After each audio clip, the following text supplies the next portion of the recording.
podcast, we gon' talk about it, yeah, we get it poppin'. Every Wednesday it be essential, we are the only options. Who they trust with their topics, even if it is toxic. Life be life, a podcast, we gon' be here just to talk about it. We gon' talk about it. We gon' talk about it. Life be life, a podcast, we gon' be here just to talk about it. Yo, welcome back to another edition of the Life Be Life and Podcast. Back up on the scene, nah, I mean, I'm your host, Tony D. And I'm your host, D to the J, still in the building like I ain't never left. And guess what? It's still a G thing. Brody. What's up, my boy? Hey, man, I'm very excited about today. I'm said I'm geeked and I'm fired up. Hey, you know why, man? Because 2025, I seen a post, man. It's time for the truth to come out. It's time for stuff to just, Cat kicked it off last year on Club Shay, and everybody thought people was crazy people. And oh man, things is rolling downhill. So look, I'm real excited though, man. What's good with you? How you feeling tonight? Well, I ain't got the big head or nothing, but hey, my birds in the NFC Championship game. Y'all see it all behind me here. Hey, I am ecstatic, man. Hopefully we can get it done, you know what I'm saying, get to the Super Bowl. But it's Wednesday, man. I'm having a good week. Life is always therapy. And by the way, man, if y'all streaming on Facebook, YouTube, we got comments, you know what I'm saying? We want to hear from you. Matter of fact, let me do this real quick, just because. There we go. Bottom of the page, you see our banner, and that's where all you can contact us. So, bro, I mean, I guess ain't nothing else to say, but let's get to it, right? Let's get to it, man. Before we kick this thing off, just because of how sensitive a topic it is, one, we're going to walk into this thing as delicately as possible due to the things that are going to be said and due to the nature of the topic. We just want to advise you that this may be a triggering topic, but we're going to navigate through it again as delicately as possible. So that being the case, bro, with them disclosures, and let's get all of that legal up out the way. The views and opinions expressed on the Life Be Life and podcast are solely those of the artists, producers, guests, and hosts of the show. Any numbers, stats, or stated resources that are given, we do ask that you verify that information for yourself. All right, y'all. We back up, and just as we further in this topic, anything that we bring to the table, Life Be Life podcast, we always want to make sure, you know what I'm saying, it's wholesome. We always want to make sure, to the best of our ability, that it's, informational and not finger pointing, for us to be able to govern ourselves accordingly, you know what I'm saying, protect our loved ones, whether it be financial, whether it be mental, whether it be spiritual, whatever the case may be, you know what I'm saying. So we thank y'all for tuning in, man. We about to get to it. What you got, Brody? So look, we have a very special guest, right? I don't even really want to give too much away. Bro, introduce her. Let's bring her on. Let's just jump right. We're going to jump straight into it and welcome her to the show. Let her introduce herself, and we're going to jump to this topic. So this young lady I'm about to bring on, man, been knowing each other a couple of years, and it's acquaintance through Facebook. As we gravitated to Life Be Life and podcast, seen some interesting things going on in her life. And we're Philly fans, as well. So, we just began to communicate on that level. And then as we reached out to her a little while ago for the first show, you know what I'm saying, she's been rocking with us ever since. So on that note, man, I want to present to some and introduce to others Miss Shantae, and I'm not going to give away her governmental shit, say that she wanted to be said. Hi. Hey. How are you? Evening. Can't complain. What about yourself? How you doing? Doing great. Doing good. So tonight's topic, of course, is My Truth Shall Live.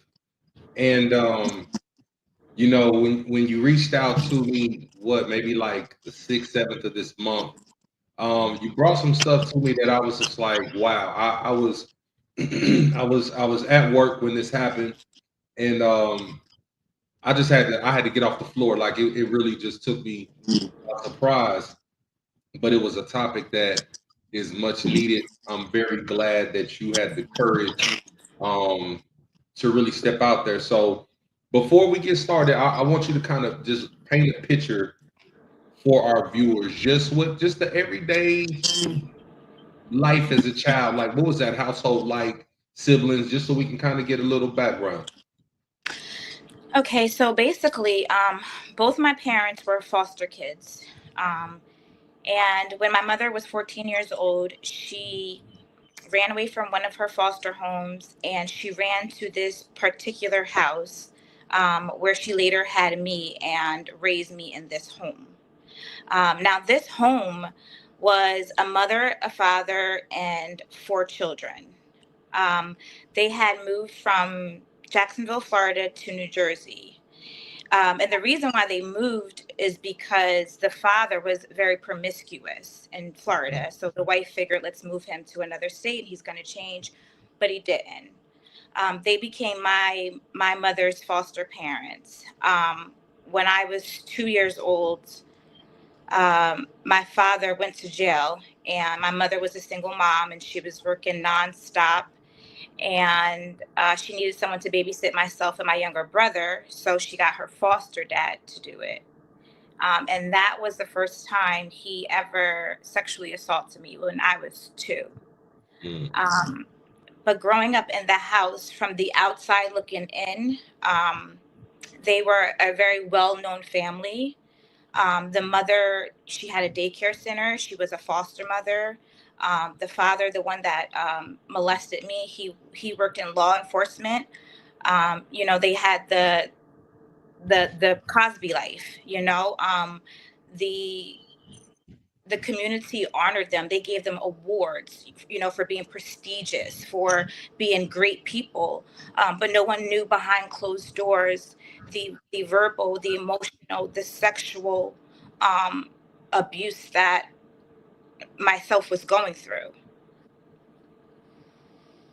So was this a situation where I know you're saying that nobody knew, but was it more so that they were being protected? Like how, I guess ultimately, so let me back up. You started at age 2. Through what age? Like what is this timeline? So the first time he ever sexually assaulted me was the age of 2. The last time he ever did it was around the age of 16. Okay. Yeah. Now, was she aware? Foster mom? So, growing up, I didn't know too much about sexual abuse, sexual assault. Even as an adult, I didn't really know the cycle of abuse or the grooming. I knew none of that. To be completely honest with you, I'm learning about this, and I learned more about it within the last 6 months through therapy. Like, there are things that happened to me as a child that I thought was normal, and I'm just now learning that I was groomed. Yeah. And the same thing with the family. Like, growing up, I thought they didn't know until I said something. But now that I'm an adult and now that I'm in therapy, I think back and I knew that they knew. They knew. And they just turned their head to it, like it just didn't happen. But it got as far as when I was 5, his daughter, she walked in on me in the bathroom. I was in the bathtub, and when she walked in on me, I covered my body. And she suspected something because in her mind she's thinking, you're a 5-year-old, why are you covering your body? You don't have anything. Yeah, what are you doing? So she asked me to get out of the tub, in which I did. I got out of the tub. She took me into her parents' room. I remember I was like standing there in a towel. I was so scared. I was so nervous. I was shaking. And she was like, has someone touched you? And she had to ask me several times because I refused to say anything because I was so scared. And I had no idea how to tell this woman, who was my aunt, my godmother, that it was her dad that was molesting me. So I said it was someone else.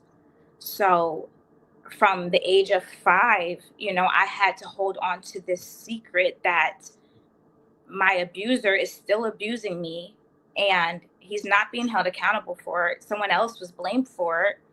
And I'm still in the midst of it all. And I believe she knew. Okay. And I believe she did whatever she needed to do to protect her dad. So did the information ever get outside of the house? So we're at the point now where, you're being questioned, you're being grilled because you shouldn't know what an adult or even an early teenager where, you're covering up your body. And so you have said that it's somebody else. How does this thing get outside of your household, or does it? Like, how does it go through the street, through the city? How does it spread? It never does. It never gets out. First and foremost, I grew up in a household where whatever goes on in this house stays in this house. That was drilled in my head. I knew that like the back of my hand, and I lived by that, and also he worked in law enforcement, so I was aware of, his weapons. I was afraid of him, so it was so much fear there.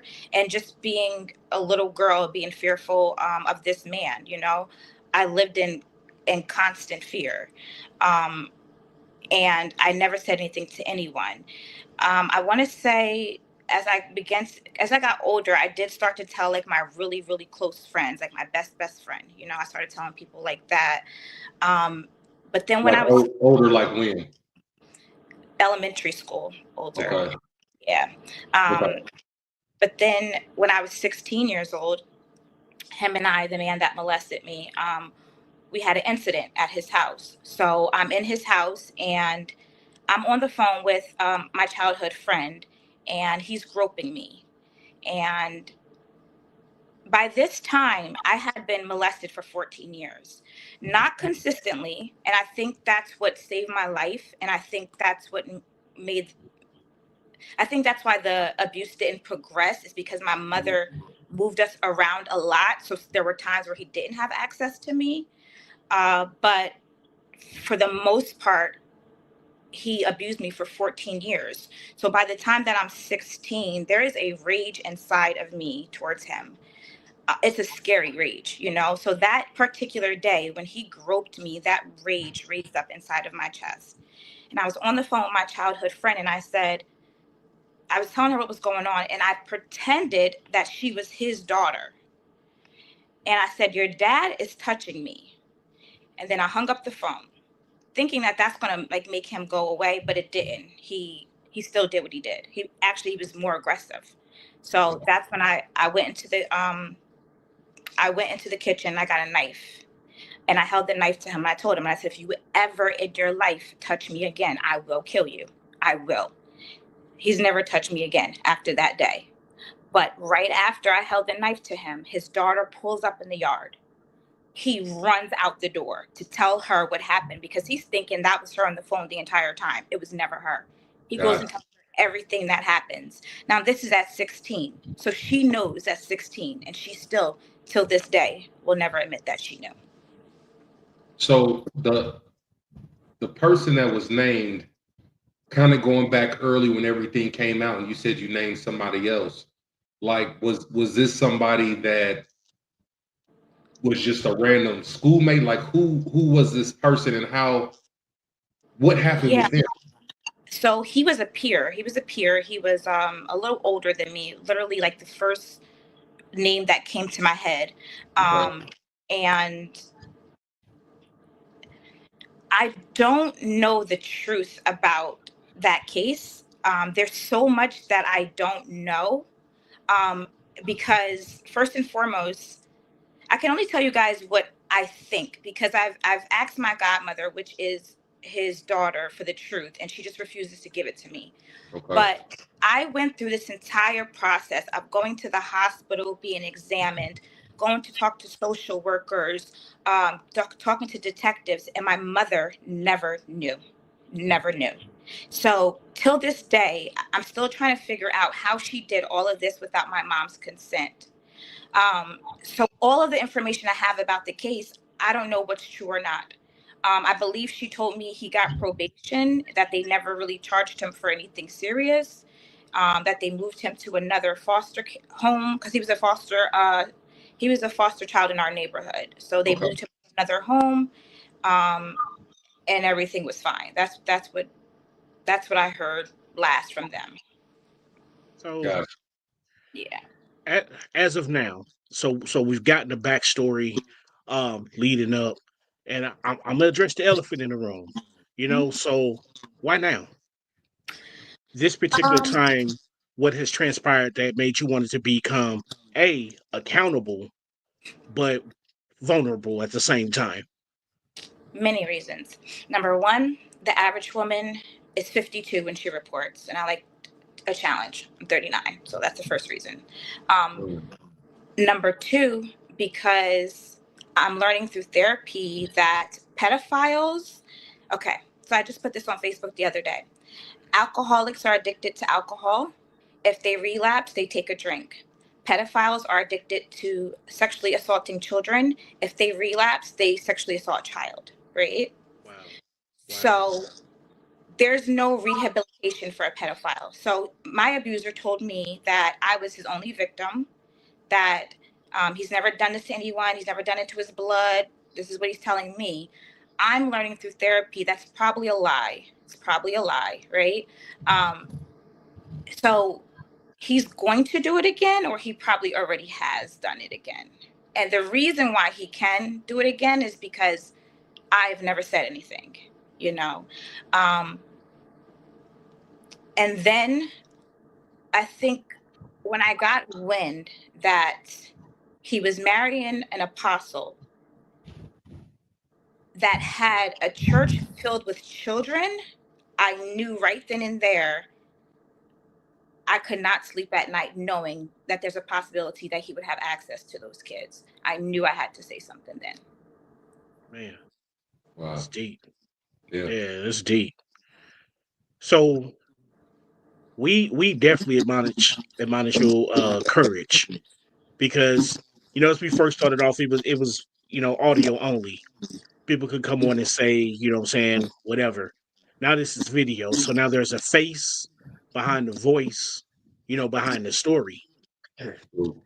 As you are addressing this, and as you are trying to heal, let's say and survive, has there ever been a point that you thought to yourself, this was my fault? Oh yeah. Oh my God. Yeah. I still deal with that. I think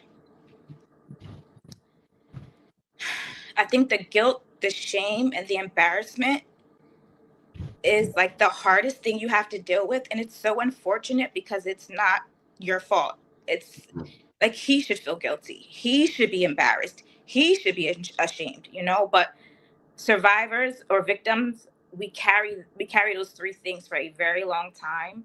And I'm still working through that in therapy, still working through. I guess for me, in my case, someone else was blamed. So I carry that guilt, and then the way he made me feel, as a child, first and foremost, pedophiles, they're very strategic, okay? And they prey on children who are unprotected and children that are unloved, okay? And he verified that for me. He let me know, like, this is why I'm doing that to you. So not only did he take my innocence away from me, he also made me feel even more unloved on top of already being unloved. My mother was a workaholic and my father was in jail. I had no one. And my mother, she barely knew any of her biological family. My father, they're estranged. So it's like I was the perfect child for him, and he knew that. So you carry that shame around, for years, thinking like, oh man, I wasn't good enough. Like I wasn't good enough. You had to abuse me because I wasn't good enough, So it's just a lot to work. Yeah. Listen, I want to do this. It's 8:19. I think it's a good point to pull up. We got to pay these bills, man. Butchie's Meat Market. We got to pay them invoices, get these bills paid. Look, when we come back, I want to kind of talk about how these things have made an impact in your life and kind of the battles that you now are willing to fight and are fighting. So, lifers, stay tapped. We here. Take us out, bro. Yes, sir. Yo, this is Ryan the Gamer, owner of them Snack Boys. You are now tapped in to the Life Be Lifing podcast. They care about Team Soup. Life be life. No fail. Hey yo, life be lifing, so let's talk about it. Tune in now. Man, if y'all haven't been tuned in to the Life Be Lifing podcast, y'all sleeping. Back up on the scene now, I mean.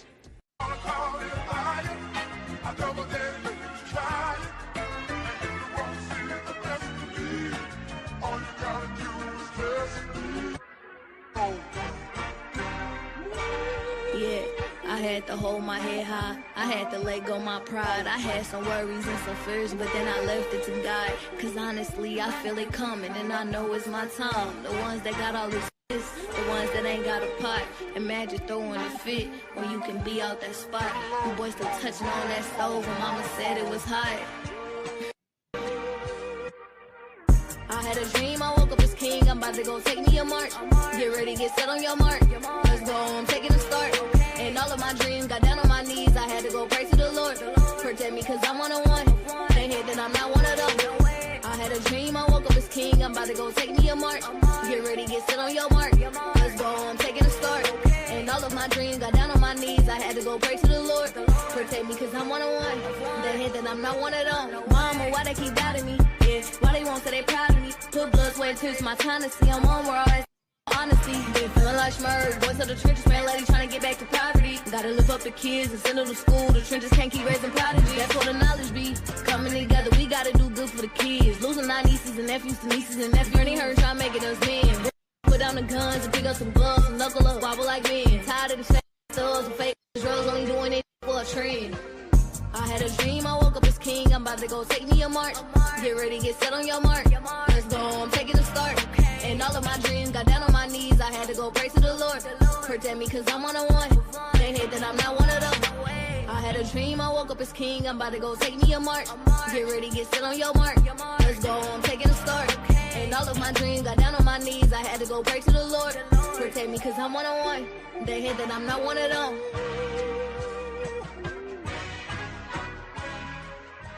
Yeah, we back up on the scene, man. All right, bro. Crazy. You said we was gonna get right back in it, so let's get right back in it. Man, it's really like we twins, but you came out a year before me. And we'll talk later because I ain't even have to tell you to play that song. That's crazy. So, Shantae, a few weeks back, I seen something you posted, and it said that, quote, you thought I would take this to the grave. And you really spoke to the fact that this was just eating you up inside. What really prompted 2025 to be your year of truth? Like, how did we just say, you know what, enough is enough? I didn't have any intentions on, any premeditations on coming out with my truth in 2025. Like I said, we just went into the new year. I think I actually came out with the truth on January 1st. But we just got into the new year. But I had known about him having access to these children for a couple of weeks, and I just could not sleep. I could not sleep. And then the night before, which was New Year's Eve, something just hit me. I was so, I don't know. I think I had like this anger in me, but I think it was really hurt. Like to just think about how much healing that I still have to do. And that there's a possibility another little girl may be me, Right. and I just I can't, I can't allow another person to live like this, so Right. whatever it takes. And I knew, I'm not, a stranger to telling my story. I've been telling my story for over 10 years now. It's just this particular one is highlighted right now, but Yeah. I'm fully aware of the victim shaming. I was ready for it. My Yeah. therapist prepared me for it. Yeah. She's like, when you go public, Be people are prepared. entitled to their opinions, their perspectives, they're Yeah. entitled to block you. And I'm just like, whatever it takes, to save these kids, whatever it takes. Right. And we seen that. I was present for the live that you had maybe 2 weeks back, and I seen a lot of the negative comments. It kind of tripped me out because I was seeing a lot of them even come from women, and some of the comments. And bro, I know we spoke about it, but it was things like, girl, you lying, you must be in love. Why now? You mad? You want somebody back? All these different things. So the burden of having all this information bottled up for over 20 plus years, deciding now that, hey, I'm going to speak my truth no matter what. Some people I seen on there said you're a liar. And how do you take accountability for a falsehood told as a child in comparison to somebody saying, oh, but we're also going to say what you're now saying happened to be true, that we're going to put in the same category as a lie. So how do you accept your part in what happened as a kid and separate it from what somebody did against you? Because first and foremost, I had to learn, and I'm still learning, is that I was a child, right? I was at a 5-year-old's level. My cognitive was 5-year-olds. My thinking was 5-year-olds. At a 5-year-old level, I was 5. Right. So I'm now 39, and I cannot in any way, shape, or form try to hold a 5-year-old accountable for what was done or what was said. Right. It was done and said at that time from a 5-year-old level, from a place of fear, and you just cannot hold a 5-year-old accountable for it. You just can't.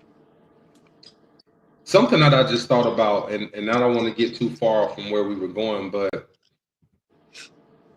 at 5 years old, and even saying that, I know you were mentioning the young boy was, a year, maybe 2 years or so older. So we're talking about a 5-year-old and potentially a 6, 7-year-old. And I'm thinking he was a little older. Okay. Maybe 10, 11, maybe. Okay, cool. Yeah. So this is more so going to magnify what I'm thinking. So at what point would a 10-year-old, 9 or 10, 11-year-old that is not an immediate family member, cousin, sibling, be in the home with my 5-year-old daughter, opposite sex, and there's no type of parenting, there's no guidance, there's no direction. So there should have been some questions and conversations that circled around, when you say, yo, it was, blase skippe. So it's funny that you said that, because I remember exactly what I said to my godmother about this boy. And when I tell you, it's crazy because it's something I saw in the movie. Like, I was so afraid when she was asking me these questions. I was just coming up with stuff off the top of my head. And I told her that me and my friend were walking down the street, and this 10-year-old boy grabbed me, dragged me in his house, and my friend, and no one saw nothing. Nobody saw nothing. Gotcha. Like, we live in a neighborhood with tons of kids outside 24/7. Like, you mean to tell me nobody saw nothing? Like, right. the story that was not believable. It was not believable. So right. And I'm gonna say this, bro, and then I'm gonna let you, because I know you got some things cooking, and we got some comments. Just as it kind of just deals with the fact here, we have the kids here. Everything is kind of taken about. I guess I really just cannot get past the fact that nobody was able to say anything. Nobody was holding anybody accountable. Nobody was coming to your defense. That just kind of gets me. You had also said some things on the live, but I want to kind of save some time, bro. Go ahead and jump in. I know you got some things that we got in the comments that look like as well. So this question came in privately, and y'all, please, if you have legitimate questions, go ahead and comment on whether you're on Facebook or YouTube. We'll do our best, you know what I'm saying, to get them answered or get them And keep them shown. respectful. And that conversation can always continue after the show. And keep them respectful. Please. So this question in particular, Shantae, is pretty much was asking, what are some of your challenges on a day-to-day basis dealing with this? I've made tremendous progress in therapy, I must say. But I still suffer from anxiety because I lived in constant fear. You know, there was a time where I worked for him. I just learned that he groomed me, and he would like beg me to have sex. At this time I was 11. He would beg me to have sex with him, and I remember always being tensed, and I remember having that anxiety, and that followed me my entire life. So I have to work through that in therapy. Definitely my self-worth. So what a lot of people don't understand, a lot of women, when we go through abusive relationships, I don't know, but a lot of us never think back to our sexual abuse as a child. We never connect the two, but they're directly connected. So when my abuser sexually abused me at the age of 2, he literally put a stamp on my head that says abuse her, because he took away, my self-worth, my self-confidence, my innocence. Well, I never had it. I was 2. I was never even able to develop it, so I grew up as a woman who never realized her worth. I grew up in a home with other women who did not realize their worth. And I grew up in a male-centered home. So so now that I'm an adult and now that I'm in therapy, I'm being deprogrammed and relearning like my upbringing from all of this abuse, but definitely anxiety, definitely having to just rewire and reprogram my brain to realize that I'm a worthy woman. I believe he's definitely responsible for the abusive relationships that I was in. He's responsible for that because I never thought I was worthy to be with someone that can treat me right, So that sexual abuse as a child, it follows you throughout your life. It really does. Do you think anything, like, have you ever heard of like, I guess I could equate it to almost be like an abuser syndrome?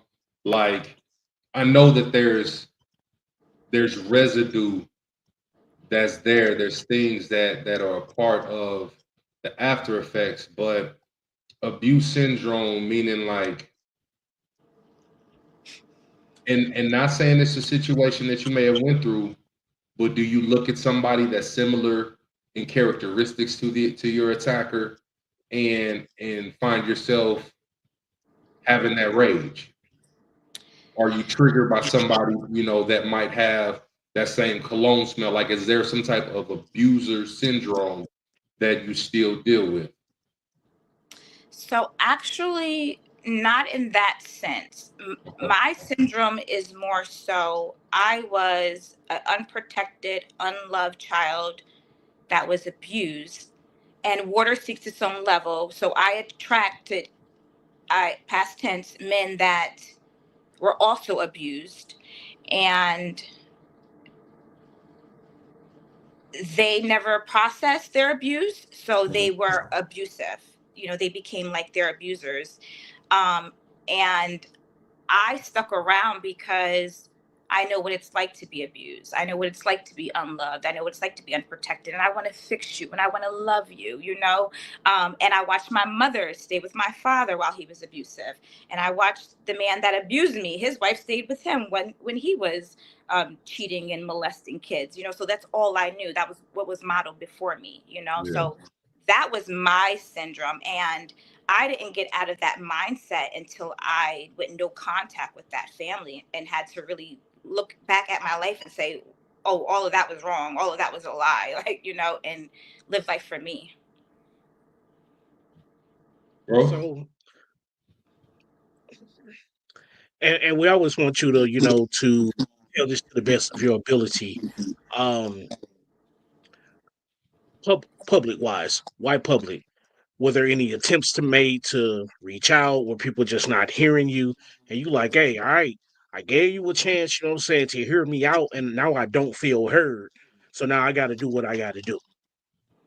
So I've came out before. Like I said, at 16, they were made aware. In my 20s, I said it again. 10 years ago, I said it again. Like, the family called me a liar, you know. I may have spoke about it publicly, but I guess not as much as I am now. But what I'm learning is that we're dealing with, this man is 77-ish, right? So we're dealing with the older generation, right? So I'm learning that this is somewhat normal to them. Their grandkids being sexually abused, like, they're used to that. They were probably sexually abused, you know. Because I look at his family, the ones that were attacking me, the things that they would say, that was just projection. Like when they would say, "Are you in love with him?" Because thank God that's not my story, you know. But it's pretty common where women do get, you know, they do get attached and they do fall in love with their abusers, you know. But it was really common in the older generation, you know, like sexual assault didn't just start. This goes back to slavery, you know. So the older the generation, the more accepting they are of it, you know. So I could have called his 77-something-year-old wife and been like, he's a pedophile, don't let him around kids. And she could have been like, okay, sure, no problem. And then let it been that. And he still went on to molest kids, you know. Or I can go to social media with my 20-something thousand followers and reach 500,000 people and let them know he's a pedophile. Don't have him around your kids. So I just decided to take that route, and it worked. True. And you telling your truth. And I asked you a few weeks back, like, to what extent, like, help me understand how we going to turn up. Like, what are you willing to do? And and even on the live that I seen some of that person's, the abuser's family, attacking you. And I seen the inboxes and hey, lifers, this girl keeping receipts. And so one of the young ladies, and I believe it was the abuser's niece. Man, we should have had it emailed. I could have presented it. Man, I didn't want to do it like that because of the poor representation in literacy. I did not want it. There were some words and I was just like, what's that? What's that? But ideally what she did say, the one thing I was able to gather that she said was basically, what's up with Steve Wilkos? You popping that noise. Let's take it to the stage. Yeah. And so I, you know, look, I leaned back, right? And I just waited. Challenge. And then I seen the response. And did you reach out to Steve Wilkos? Yes, I did. Yes, I did.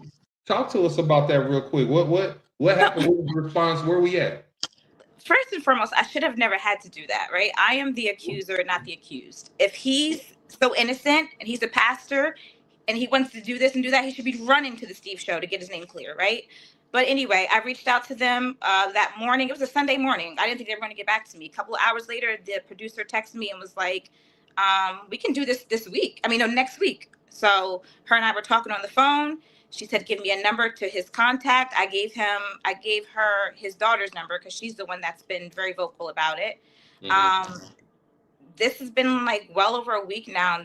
The producers has been calling them, texting them, leaving voicemails, and everyone has gone ghost. Yeah. The last I heard, they sent me a text message, which I think it was either from his phone number or his dead wife's phone number, which is so sad, saying that they called off their engagement.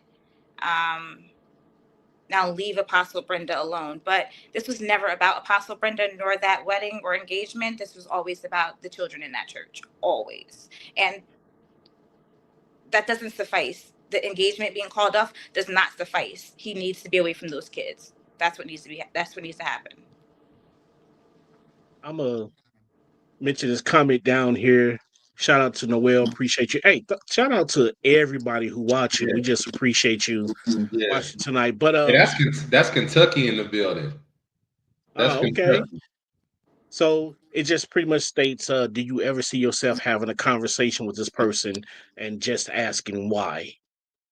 So no, I first off, I already know why. It's a cycle of abuse. 9 out of 10 times, he probably was sexually molested himself. I look back at his family history. He was the only boy of like 10 plus girls, very promiscuous. Those are all signs of sexual abuse. So that's why he abused me. Secondly, his mind can't even comprehend anything that's a normalcy of sexuality. It just can't. His brain is wired differently than most people. So having a conversation with him would really be a waste of my time and my energy. He has fake apologized to me, but when he did not say what he did to me. He said, I apologize to you for the stuff that I did when I was in the world and I was drinking and I was smoking. And he said stuff because he couldn't say for sexually assaulting you, for molesting you. He couldn't say that because he's not really sorry for that, which means he's never going to change that. He's never held himself accountable. He's never going to change. And I won't even try and make him understand. Like, I just won't. Yeah. Understand. Before you take over, bro. Yep. If he were to admit and take accountability, what would that change? Honestly, I can't even answer that question. That's fair. It's fair. Yeah, fair enough. Yeah, that's an honest answer. Bro, go ahead and take us to this final break, man. Let's run this disclosure, get this break in, and we're gonna do it too. Oh man, I was engaged in the story. But you know what?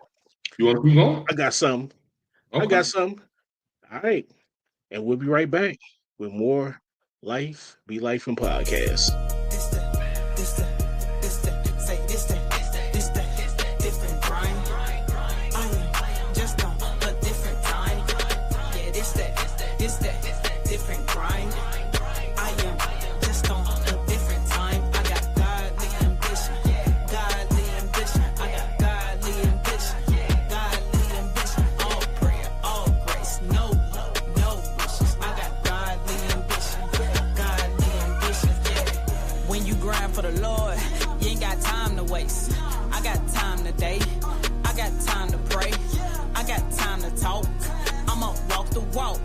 Never perfect though, know it's worth it though.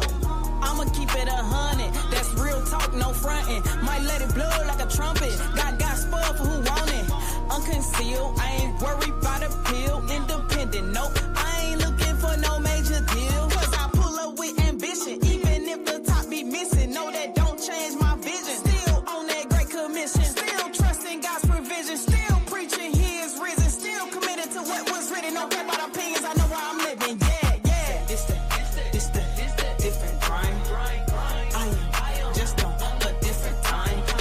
Yeah, this the different grind. I am just on a different time. I got godly ambition. I got godly ambition. All prayer, all grace, no wishes. I got godly ambition.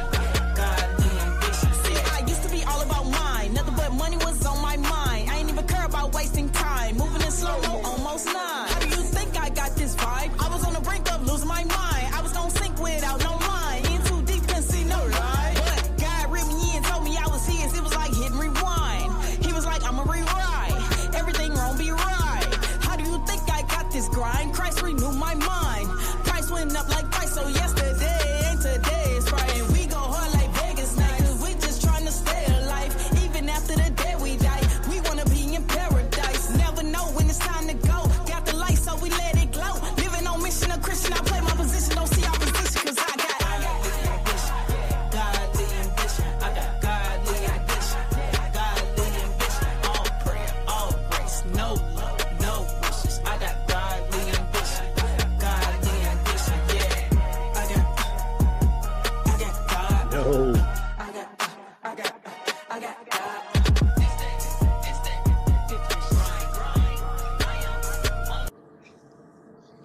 Hey, we got the female MCs in the house tonight, man. So, hey, right from the loom. Y'all better pay attention. Y'all better pay attention. Yeah. We could have had a whole lot of folks up there, performing at the Yeah. And by the way, while he taking a sip and a swallow, at the look, inauguration. We are supporting all local artists. Hey, you know what? We go expand it. If you in the continental US, you have an original song that is edited, clean, we go rock you. You know what I'm saying? We everywhere. We on Spotify, iHeart, Pandora. Original music. That does not mean it's your lyrics. That is the instrumentals. Original.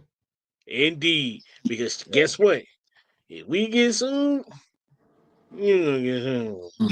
But I ain't gonna tell nobody. So you can hear that from me. I am. Go ahead, Brody. Yeah, man. So, lifers, if you just now joining us, if you tapping in, tonight's topic, My Truth Shall Live. We have special guest Miss Shantae Bennett. Quick recap. She's went through some things as a very young child that has taken her through this adulthood with a lot of burdens that she's had to carry in 2025. It's the year of truth. It's a lot of stuff that's gonna come out, and let the chips fall as they may. So the gentleman, I should say really the child that was accused, you had said on your live a few weeks back that child's family was extremely upset. There was death threats, if I'm not mistaken, that was against you. With the accuser being law enforcement, like, were you really concerned that party's family could harm you, or were you more afraid of the abuser than whatever was going on in the real world? So it wasn't so much death threats. It was more so I couldn't leave the house. So this is why the abuse took such a psychological toll on me, is because after this young man was accused, or this boy was accused, I couldn't leave the home because his family was so angry at me. Every time I went outside, they wanted to fight me. Mm-hmm. So I was stuck in the house with the real abuser, So not only did he take a portion of my childhood away, the portion where I couldn't go outside. I remember my cousins coming down from Florida and they wanted to go outside and play. And I'm just like, I can't. Like, for my safety, I can't. I remember my cousin like, girl, come on, I'll help you fight. And I'm just like, I can't, because I couldn't emotionally do it, Yeah. And they had every right to be upset with me, although they should have been upset with my abuser. But at this time, no one knew, So he took that portion of my childhood from me, and then having to be in the home with him and him taking my innocence is another portion that he took from me. Yeah. Now, how did that kind of like change just the trajectory of your life? Like, what did that childhood events and those things, like, how do you deal with that just from a day-to-day now? I guess acceptance, because for so long and that's a lot of the Black community, is that trauma is so normalized for us that we don't even realize we're living in turmoil. We don't even realize that a lot of our decisions are trauma responses. We don't even realize that. So with being in therapy now, I'm learning a lot more, and I'm realizing that, like, my therapist asked me, she was like, how were your birthday parties when you were a child? And it's never in my life bothered me. But then now I'm like, I've only had one. I've only had one birthday party my whole childhood. I'm like, darn, like, people really had birthday parties, So it's like I could never miss something I didn't have. I just had a very bad childhood, and trauma was just normal to me. But now that I'm an adult, I'm a big kid, because I never had that. I'm a big kid. I spoil myself. I love myself, So I guess once I got over that hump of feeling unworthy and feeling guilty and feeling and shameful and feeling angry at the family because it was just more than sexual abuse. Once I got over that hump and realized like I'm now responsible for my adult life, I'm now responsible for who I become. It became easier for me to just give myself everything that I've never had. Man, she really dropped gems and spoke bars because we've had different shows that we've talked about that there's a 25-year-old stuck in the mindset of a 12-year-old Yeah. because that hurt that happened, you know what I'm saying? They're stuck right there. So Shantae, for the last almost hour, you've kind of told it all from beginning to end, where you are now. Again, we go applaud your courage today. We gonna step back and we'll give you the floor. Going forward, um, what are you looking to do? What advice do you have for, the parents of little girls as well as little boys? Because we are like, it don't happen to boys, and I'm not saying you, but I'm saying the world act like it doesn't happen. Um, what would you say? Kind of, I'm gonna turn my camera off. Bro has this off. You got this floor, and just want you to speak from your heart. All right? Absolutely. So first and foremost, I want to say that this is a call to action. I'm sure that we are all aware of the Naziah Harris story and how big and prevalent it is. And I want us to all know that there are other Naziah Harrises out there. There are other Naziah Harrises in our communities. Um, I hold her story so near and dear to me because I could have been her. Like I said earlier in this podcast, I believe I believe my abuser was grooming me to be what he wanted me to be. The same way Naziah was groomed. And I believe if my mother hadn't moved us around so much and we were there consistently, my life would be totally different than it is now. So I just want my story, Naziah's story, Maddie Soto. Like, I could be here all day naming names of young girls that have been sexually assaulted. And some have survived to tell their stories and some have not. But I want these stories to not just die here, This is something that is very common in the Black community, whether we want to believe it or not. The truth of the matter is, Black women, we were raped when we were slaves, right? And then our own men began to rape us. Sexual assault in our community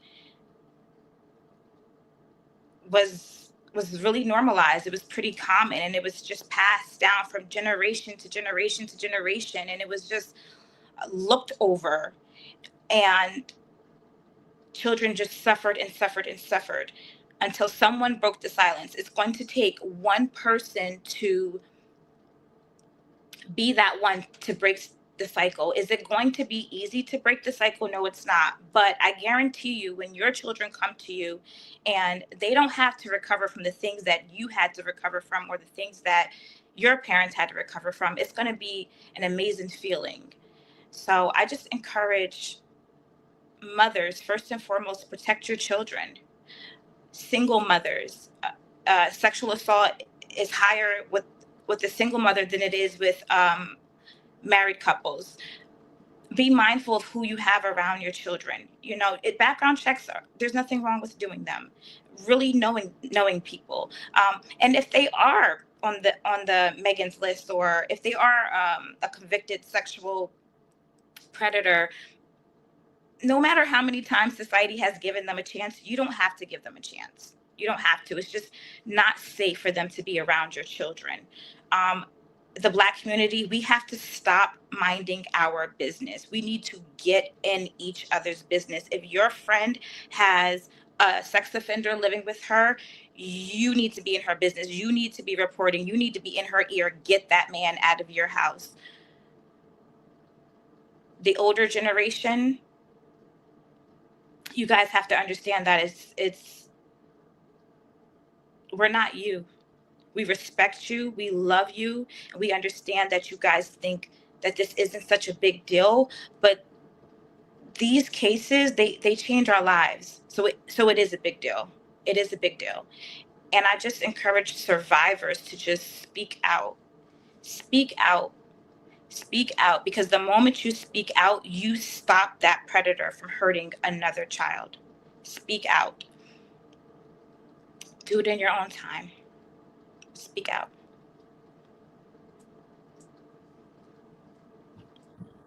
It's good. Bro?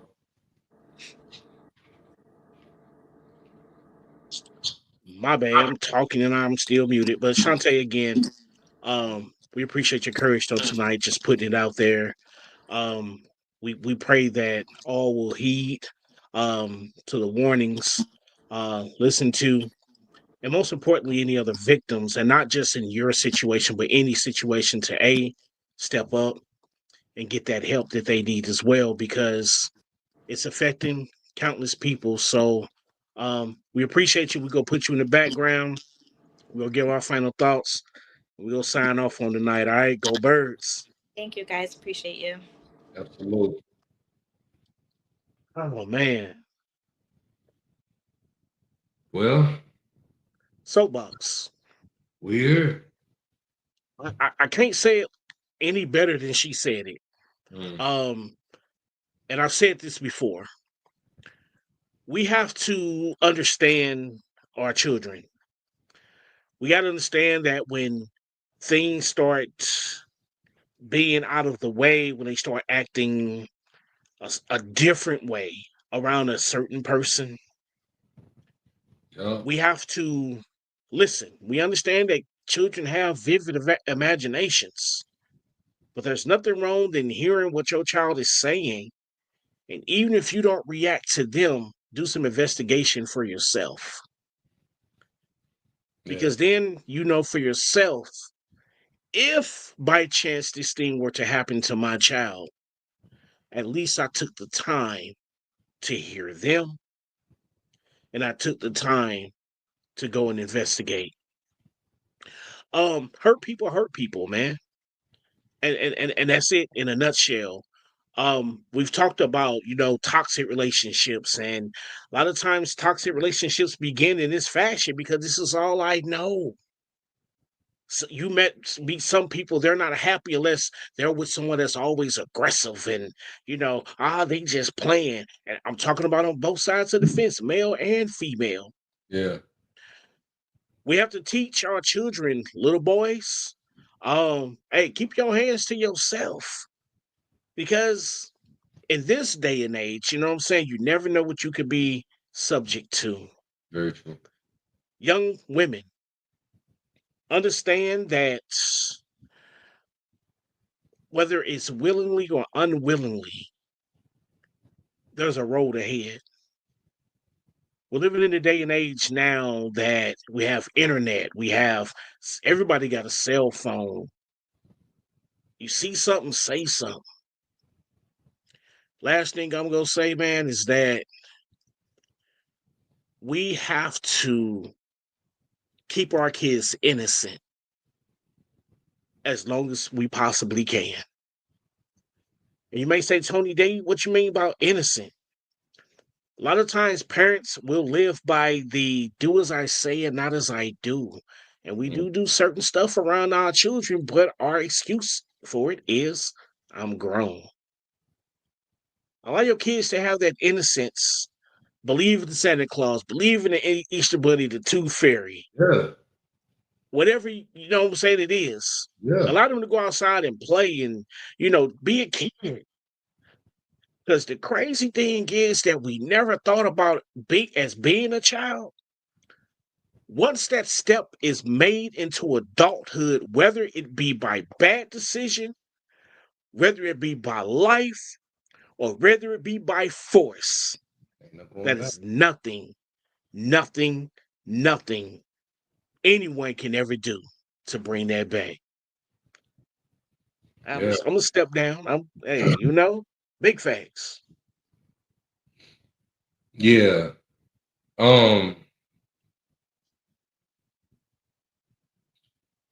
you got to really be careful the comments that adults make. And a lot of times there's things that get said that are so common, but you need to take notice. This is for y'all moms and even the dads. You need to pay attention to when men make comments and that, or somebody says something like, "Oh, she gonna be built up just like her mama." Even women to make comment towards these little boys. He gonna be a heartbreaker. Y'all better watch him. You better watch her. She gonna be fast. See, I feel like you're not looking at no 3, 4, 5, 6, and you can keep going age girl, and nothing about her build should come out your mouth, and certainly shouldn't be equated to her mama who is doing grown people things. So, man, y'all got to be careful with that. Don't trust the relationship. Know the person. Don't trust the title of that relationship. Oh, that's my brother. They can watch him. That's my stepsister. That's my goddaddy. That's my uncle. I've known, man. I don't mean jack. You better know the person. Parents, stop leaving your kids with whoever just because you want to go kicking and hang out every night, Friday night, Saturday night, and you dropping your kid off at any and everybody's house because you trying to kick it and do grown up things, not realizing that unfortunately every household doesn't have it happening, but somebody might be doing some grown up things to your child or attempting, right? So to say that, bro, I feel like this. Parents, you need to choose your kids over the status of saying you in a relationship. You feel me? Like, don't be so quick to say you got a dude in your life that you're overlooking all the things that your child is telling you. And when I say that, man, don't get it twisted. When I'm saying that the child is telling you, it might not always be via words. You like me, like it might not be words. They might be telling you, like you said, bro, like you got a child, you know your child. Everybody swears up and down, I know my child. So if you know your child and they love to do something all of their life, all day and day, right? All day and day. And all of a sudden they have no interest in it anymore. Why you ain't check in? Why you ain't got no care or concern? Yeah. You know what I'm saying? You only tripping off if your kid ate, and when they say chicken nuggets, you living, you good with that, but you have no clue whose house they been in. Man, stop letting YouTube raise your kids, bro. You know what I'm saying? Stop letting the microwave cook for your kids. Get in your kids' life. You in the house, but you're not in their life. Yeah. You're not teaching, talking, watching, protecting. You ain't nothing, but you swear it's your way or the highway. Look. Yeah. Everybody on here, man, and I said this and I'm gonna recap it, and I ain't gonna take too much longer, bro. But everybody was saying up and down, man, she's lying, she's lying, she's lying. And why would a survivor choose to wait, right? But I know situations where people just won't tell. It might be fear. Y'all got, first off, here's a child. Y'all kids lie. Y'all, man. Y'all lifers out there is people in the world. Y'all kids is steady lying to y'all about something as simple as hygiene. Did you shower? Yeah. Body rag be dumb dry. Did you brush your teeth? Yeah. How? I meant to buy toothpaste last night and forgot. What you?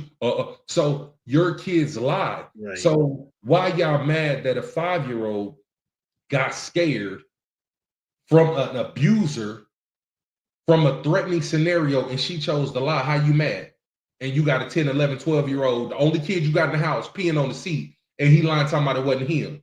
But what makes you think this 5-year-old, and I'm kicking it in the form of a joke because I'm I feel you. Yeah. And it's only because I gotta make it that plain, bro. And the only way to make it plain to certain people that I'm seeing in her comments that was trying to come crazy, you know what I'm saying, towards her. Yeah. And get this clear.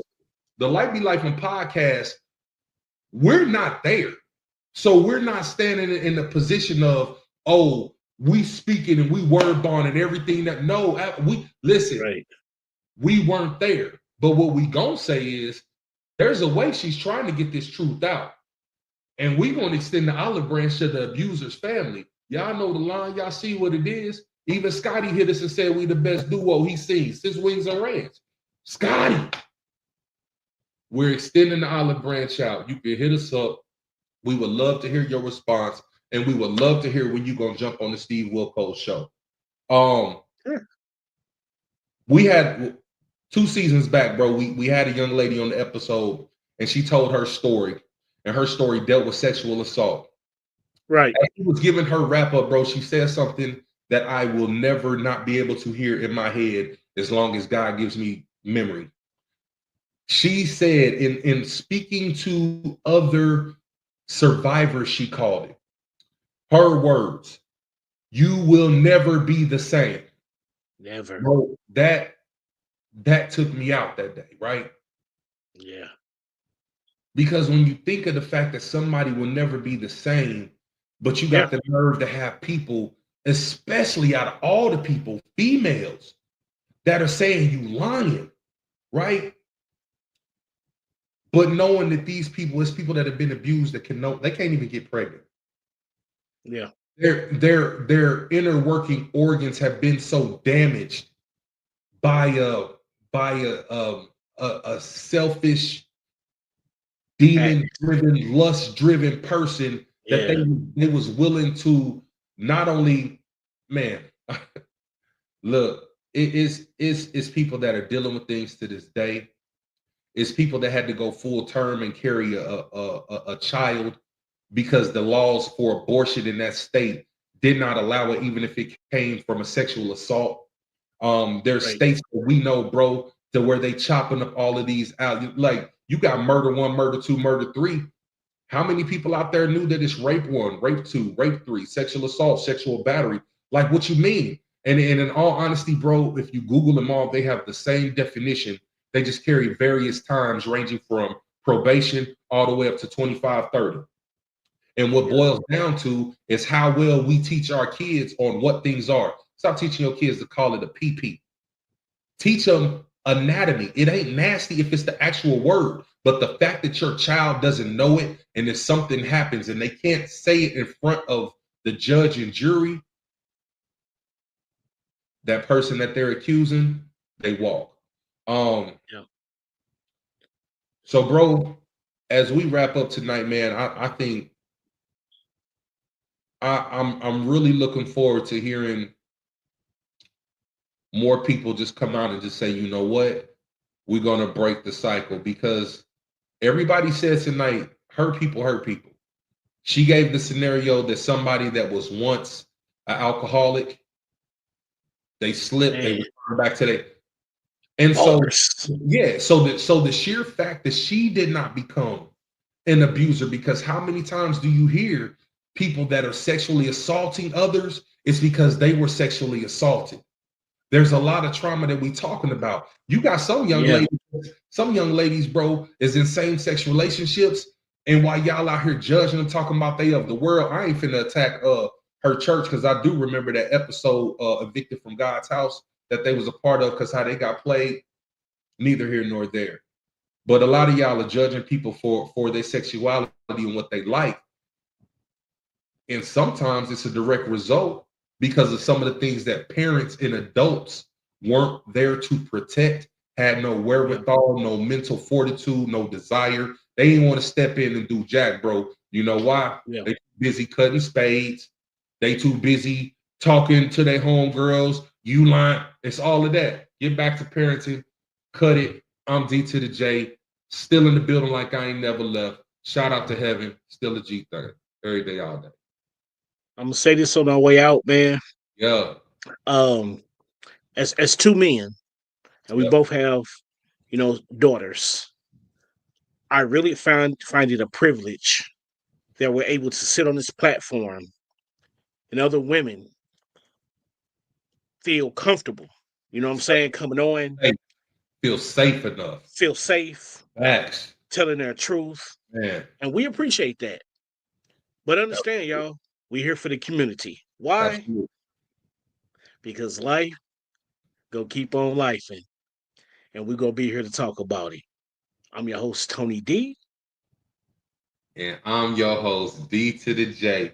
Still in a bit of like I ain't never man, I almost did that like Bone, but I ain't want to take you out groovy like that. Yo, stay tuned. Find us everywhere that your mama says, because we her favorite comedians. We on Apple, Spotify, iHeart, Pandora, the use of the tubes. We everywhere.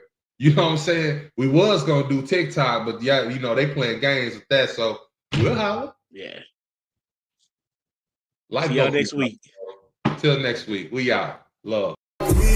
Every Wednesday, 8 p.m. Central Standard Time. Tap in with your boy, your host, Tony D to the J. Every Wednesday, Life Be Life and Podcast. And you know,